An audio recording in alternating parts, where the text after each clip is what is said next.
Sir ব্যোমকেশে কিছু ক্ষেত্রে আপনি যেভাবে ব্যোমকেশকে পর্দায় দেখিয়েছেন লার্জার দ্যান লাইফ সিনেমাটিতে, সেখানে কিছু ক্ষেত্রে আমি যখন ব্যোমকেশ দেখছিলাম আমার মনে হয়েছিল যে স্ত্রীকে জড়িয়ে ধরে বিছানায় ব্যোমকেশ কিছু ক্ষেত্রে শুচ্ছে।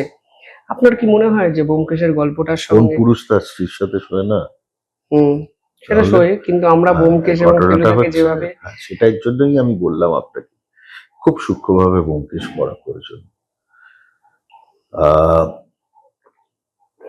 একজন স্বামী এবং স্ত্রীর একে অপরের কাছে আসা, ইন্টিমেট হওয়া, তাতে পৃথিবীতে কোথাও কোনো অপরাধ নেই। এটা this is absolute biological instinct এবং সেটা স্বাভাবিক। তো ব্যোমকেশের মধ্যেও সেই মানুষটা আছে। ব্যোমকেশ একটা তো একদম মানে টপ টু বটম এরকম একটা মানুষ, পাথরের মতো, সেটা তো নয়। শরদিন্দু বন্দ্যোপাধ্যায়ের একটা উপন্যাসে একটা লাইন আছে, সত্যবতী ঘন হইয়া ব্যোমকেশের কাছে বসিল। ইহার অর্থ কি? ওই ওই যে বললাম, রিড বিটুইন দ্য লাইন্সটা খুব ইম্পর্টেন্ট। আমার হারার ব্যোমকেশে প্রথমে যেটা দেখিয়েছিলাম সেটা হচ্ছে ব্যোমকেশ এবং সত্যবতী একে অপরকে চুম্বন। সেটা কেন? হারার ব্যোমকেশের গল্পটা ছিল বন্যিপতঙ্গ, যে গল্পটা ছিল কমপ্লিটলি একটা পরকীয়া, এবং সেই কন্ট্রাস্টটা যেখানে জমিদারের স্ত্রী এক প্রেমিক আছে, সে আসে রাতের অন্ধকারে ইত্যাদি। তো সেইটা একটা খুব ভায়োলেন্ট, ভীষণ শরীর সর্বস্ব একটা প্রেম। তো সেখানে কোথাও একটা, আপনি বলুন তো কেন ব্যোমকেশ নাম ব্যোমকেশ, সত্যবতীর নাম সত্যবতী শরদিন্দু দিয়েছেন? শিব আর পার্বতী, সেই জন্যই তাদেরকে বেনারসে নিয়ে গিয়ে আমার প্রথম ছবি করেছি, দ্যাট ওয়াজ মাই ট্রিবিউট। এবং শিব আর পার্বতীর প্রেমের কথা তো আমরা সকলে জানি। সেই শিব আর পার্বতীর যখন ঘন হয় একে অপরের কাছে, তখন এক শান্তির সৃষ্টি হয়। তাই ওদের চুম্বনের পেছনে ব্যাকগ্রাউন্ড হিসেবে একটা শান্ত গঙ্গা বয়ে যাচ্ছিল, and there was an arch, that stereotypical arch এর মাঝখানে ওরা ছিল এবং পেছনের গঙ্গাটা বয়ে যায়। এবং বর্তমানে বাংলা সিনেমা নিয়ে একটা অভিযোগ শোনা যায়, অন্তত আমাদের প্রজন্মের ছেলেমেয়েরা বলেন যে বাংলা সিনেমা সিরিয়ালের মতো ড্রামাটিক হয়ে গেছে। ওই একটু যারা ওল্ড এজ তাদের জন্য বাংলা সিনেমা বানানো হয়, সেই যে ঘরানা, সেই ঘরানাটাকে ভাঙাই কি আপনার চ্যালেঞ্জ? নিঃসন্দেহে, চিরকাল তাই করি। আপনি কি বিশ্বাস করেন একটু সিরিয়াল ওরিয়েন্টেড বাংলা সিনেমা হচ্ছে, মানে ওই ড্রামাটিক মেলোড্রামা? আমরা অদ্ভুত এক মধ্যমেধার যুগে বাস করছি, এবং সেটা শুধুমাত্র সিরিয়াল মানে সিনেমার ক্ষেত্রে নয়, সর্বক্ষেত্রে সেটা প্রকাশ পাচ্ছে। আমাদের দৈনন্দিন জীবনেও সেটা আত্মপ্রকাশ পাচ্ছে। তো সেইটাকে ভেঙে বেরিয়ে আসা খুব ডিফিকাল্ট, কিন্তু আমি সবসময় ভাঙার চেষ্টা করি। আপনি কি বিশ্বাস করেন, মানে ধরুন এর আগে দেব বা জিৎ যে সিঙ্গেল স্ক্রিন সিনেমাগুলো বানাতেন, অ্যাকশন থাকতো, গান থাকতো, নাচ গান থাকতো, বিদেশে শুটিং হতো বড় একটা পোর্শন, সেখান থেকে হঠাৎ করে আমি ফ্যামিলি ড্রামা, মেলোড্রামা, সাংসারিক জীবনের উথাল পাথাল, এগুলোকে আমি সিনেমাতে প্রাধান্য দিচ্ছি বর্তমান সময় বিভিন্ন সিনেমায় দেখা যাচ্ছে। কিছু মানুষ দেখছেন, কিছু দেখছেন না, এটাকে কি আপনাকে ভাবায়? সিনেমার জগতে যখন রয়েছি তখন ভাবনাটা সবসময় সিনেমা নিয়ে। অনেক কিছুই ভাবায় আমাকে। যেমন সিনেমাকে আমি খুব উদারভাবে দেখতে শিখেছি। সিনেমা নানান ধরনের হবে এবং সেটাই প্রয়োজন। গাছের নিচে নাচের ছবিও হবে, বিদেশে গিয়ে নাচ করাও হবে, থ্রিল থাকবে, অ্যাকশন থাকবে, সামাজিকতা থাকবে, সব মিলিয়েই সিনেমা। এবং এক একজন এক এক রকম জনরায় কাজ করতে ভালোবাসে। যেটাই হোক না কেন, আমার কাছে চাহিদাটা হচ্ছে সেখানে দর্শক হিসেবে যে মানটা যেন উঁচু হয়, মানটা যেন আজ থেকে 10 বছর আগেকার না হয়, সেটা কি কন্টেন্ট, কি টেকনিক।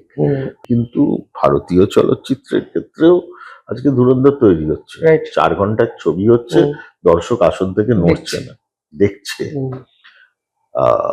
সর্বভারতীয় চলচ্চিত্রের ক্ষেত্রে একসময় মারাঠি চলচ্চিত্র, পাঞ্জাবি চলচ্চিত্র, অসমীয়া, ইভেন ইদানিং এর মিজোরাম, কোহিমা থেকে আসা চলচ্চিত্র, এই যে বোং, এরাও এখন কিন্তু উঠে এসেছে। একটা সময় এদের ইন্ডাস্ট্রি পুরো একদম নোজ ডাইভ করেছিল। আজকে মারাঠি ভাষায় 25-30 কোটি টাকায় ছবি তৈরি হচ্ছে। মারাঠি ভাষার ছবি 20 থেকে 40-50 কোটি টাকার ব্যবসা করছে। আমরা পেরে উঠলাম না। কেন পারলাম না? দক্ষিণী ভারতের চলচ্চিত্র তো আজকে অন্য জায়গায় চলে গেছে। মানে ভারতীয় চলচ্চিত্র বলতে একটা সময় বম্বের সিনেমার কথা বলা হতো, এখন আমরা সর্বভারতীয় লেভেলের সিনেমার কথা ভাবলে আমরা দক্ষিণী ছবির কথা ভাবছি। আমি সবার আগে যে মুহূর্তে দেখছি একটা আল্লু অর্জুন কি একটা ধনুষ, মানে এদের যে কোনো ছবি আগে আমরা হামলে পড়ে দেখছি। মালায়ালাম ছবি যে ধরনের থ্রিলার ওরা তৈরি করছে, স্লো বার্নার্স, আমি আবারও ইন্ডিকেট করছি স্লো বার্নার্স, আর সেটা দর্শক মানে আনন্দ করে দেখছে। এইটা কোথাও একটা আমরা মিস করছি। আমি বহুকাল আগে থাকতে, যখন আমার 37 বছর তো হয়ে গেল চলচ্চিত্র জগতের সাথে, তো আমি একটা সময় অভিনয় করতাম, তারপর এক্সিকিউটিভ প্রডিউসার এবং প্রোডাকশনের উপর প্রচুর নজর দিয়েছিলাম। তো তখন যখন বং কানেকশনের মতো ছবির সাথে যুক্ত থেকেছি, সেই সময় থেকে আমি একটাই কথা বলে আসছি যে বাংলা চলচ্চিত্রের ডিস্ট্রিবিউশন প্রচন্ড ভাবে বাড়ানো প্রয়োজন।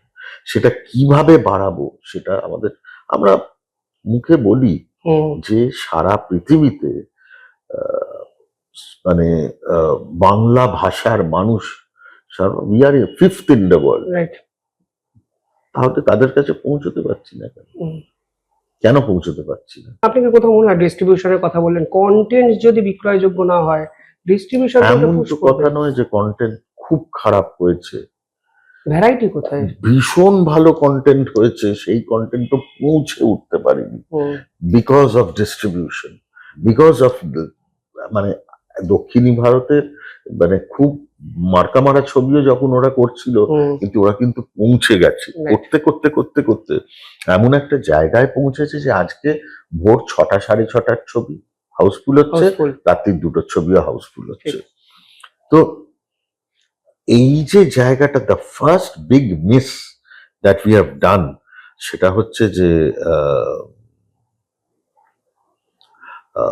ডিস্ট্রিবিউশনের জায়গায় আমরা। এরপরে আমি আপনার সাথে তো স্বীকার করলাম যে কোথাও একটা মধ্যমেধার সেলিব্রেশন হচ্ছে। এ বলে আমায় দেখ, ও বলে আমায় দেখ, এই করে বেড়াচ্ছি, তুতু ম্যামে এইরকম একটা জায়গায় চলে এসেছি। We are not into introspection. সারা পৃথিবী জুড়ে কি চলচ্চিত্র হচ্ছে সেই দিকে চোখ বন্ধ করে আমি আমার নিজের আয়নায় নিজের দিকে তাকিয়ে বলছি, কি অসাধারণ একটা ছবি বানিয়েছি, আমি শ্রেষ্ঠ। নিজেরাই নিজেদেরকে অ্যাওয়ার্ড দিচ্ছি, নিজেরাই নিজেদের পিঠ চাপড়াচ্ছি, যার ফলে যেটা হয় যে একটা কুপমণ্ডকতায় ভুগছি আমরা। সেটা করতে গিয়ে ইটস হার্টিং। তার উপর একটা বিশাল বড় জায়গা প্রবলেম হচ্ছে যে we are fighting amongst each other, এবং সেটা এতদিন ভেতরে ভেতরে ছিল। এখন এই সমাজ মাধ্যমের কল্যাণে এখন সেটা বাইরে, এবং কি ভীষণ খারাপ ভাবে মানে আমি বলবো নিম্ন মানে আমরা এটা করছি। আমরা একে অপরকে দোষারোপ করছি, চিৎকার করছি, গালিগালাজ করছি। I don't think the audience deserves this. অডিয়েন্সকে যদি সম্মান আমরা দিতে না পারি, তারা আমাদের সম্মান দেবে না। আপনার কি মনে হয় বাংলা চলচ্চিত্র পরিচালকরা রিস্ক নিতে ভয় পাচ্ছেন? মানে আপনিও বহু ছবি দেখছি ফ্র্যাঞ্চাইজি নির্ভর ছবি যেগুলো সাকসেস পেয়ে যাচ্ছে, সেগুলোতে আটকে থাকছেন। সবর, প্রত্যেকটা সবর আমি হলে গিয়ে দেখেছি। সবর সবর সবর, নাম চেঞ্জ, সবর কেন্দ্রিক অরিন্দম শীল। ব্যোমকেশ যখন করেছেন আমি দেখেছি যে ফ্র্যাঞ্চাইজি গুলো আটকে রাখার একটা প্রবণতা, শুধু আপনি নয়, আপনি যদি সৃজিত মুখার্জি দেখেন, 22শে শ্রাবণের পর আরেকটা ফ্র্যাঞ্চাইজি, হেমলক সোসাইটির পর আরেকটা ফ্র্যাঞ্চাইজি, শিবপ্রসাদ মুখোপাধ্যায় দেখুন, বেলা শেষের পর বেলা শুরু। যখন একটা ফ্র্যাঞ্চাইজি হিট হয়ে যাচ্ছে, ওই হিট প্রোডাক্টটাকে আরো একবার আমি মডিফাই করা। আমি মানছি আপনার কথা। আমি 13টা ডিটেকটিভ ছবি করেছি, 4টে ব্যোমকেশ, 4টে মিতিন, 4টে সবর, রাইট। ওকে, আর একটা ফেলুদা, সেটা ওটিটি প্ল্যাটফর্মে করেছি, সাবাস ফেলুদা, জি5 এ। কথাটা হচ্ছে, আপনি বিশ্বাস করবেন না, এখনো প্রযোজকরা বলে আরেকটা সবর আছে আপনার কাছে, করবেন। সবার আগে প্রযোজকরা এসে তারা ভীষণভাবে প্রেশার দিচ্ছে, এবং প্রযোজক এবং চলচ্চিত্রকার মিলিয়ে তো কাজ হয়। আমার কাছে এখন এই এই যেভাবে কর্পূর করেছি, যে একটা রিয়েলিস্টিক গল্প, একটা ঘটনা থেকে একটা কাহিনী বিন্যাস, তো এইটার দিকে আমি অনেক বেশি মনোযোগ দিচ্ছি এখন, এবং এরকম অনেক ঘটনা নিয়ে কাজ করা যায় যেটা সমাজের দিকে চোখ খুলে দেওয়ার মতো, এবং সেই কাজগুলো করতে চাইছি। আজকে ফ্রেন্ডস কমিউনিকেশন এবং কাহাক স্টুডিওস তারা এগিয়ে এসেছে বলে আমি কর্পূর করতে পেরেছি। রেগুলার প্রডিউসার্সরা কর্পূর করতো না, তারা বলবে আরেকটা মিটিং করো, নাহলে আরেকটা ব্যোমকেশ করো। ইনফ্যাক্ট ব্যোমকেশের রাইট, কি বলে, অফার আমার কাছে এখনো রয়েছে। তো আমি বলেছি করব না, এবং একটা হচ্ছে আবির ছাড়া আমি ব্যোমকেশ করব না, এবং আবির এবং আমি দুজনেই চাই না আর আপাতত ব্যোমকেশ হোক, কারণ ব্যোমকেশের যে জায়গাটা আমরা ক্রিয়েট করেছিলাম সেটা অত্যাধিক ব্যোমকেশ করে সেটা নষ্ট করে দেওয়া হয়েছে। শবরের ক্ষেত্রে একটা দারুণ ইন্টারেস্টিং ব্যাপার ডেফিনেটলি আছে, কিন্তু শবরের আর কোনো গল্প পাওয়া যাচ্ছে না, এবং আপাতত আমি করতেও চাই না। বরং আপনি দেখুন, আমি ধনঞ্জয়ের মতো ছবি করেছি, মহানন্দা করেছি, এখন কর্পূর করেছি। আমার আগামী ছবিও অন্য কিছু ভাবনা নিয়ে সেটা হচ্ছে। তো আমার জায়গা থেকে আমি চ্যালেঞ্জ নিয়ে যাই। অনেকে এক্সপেরিমেন্ট করে তাদের ছবি নিয়ে, তারা তাদের মতো করে হয়তো চ্যালেঞ্জ নিচ্ছে। এখন কে নিচ্ছে আর কে নেওয়া বন্ধ করে দিচ্ছে, সেফ খেলতে চাইছে, আর যদি সেফ খেলতেও চায় তাহলেও কিন্তু আপনি দোষারোপ করতে পারবেন না, কারণ ওই ভাবছে যে আমি এতগুলো টাকা লগ্নি করছি, তারপর যদি রিটার্ন না পাই। বরং এটাতেই ধুরন্ধর তো সেফ খেলছে না, ধুরন্ধর তো দুটো করার পর আবার শুনছি আর একটা থার্ড ইয়ে আসবে, আজকেই ওই খবর পাচ্ছিলাম, এবং কি দ্রুত তারা মানে প্রথমটার পরে সেকেন্ডটার রিলিজটাও কি ভীষণ দ্রুত। ঘটনাটা ঘুরে ফিরে ওই সেই একটা জায়গায়, is the quality of content, and technically কতটা আমরা আমাদের একটা বাজেট, একটা সমস্ত কিছুর মধ্যে আমরা বেঁধে দেওয়া হয়েছে, সেটা নিয়ে আমরা কাজ করি, ঠিক আছে, সে তো রয়েছে,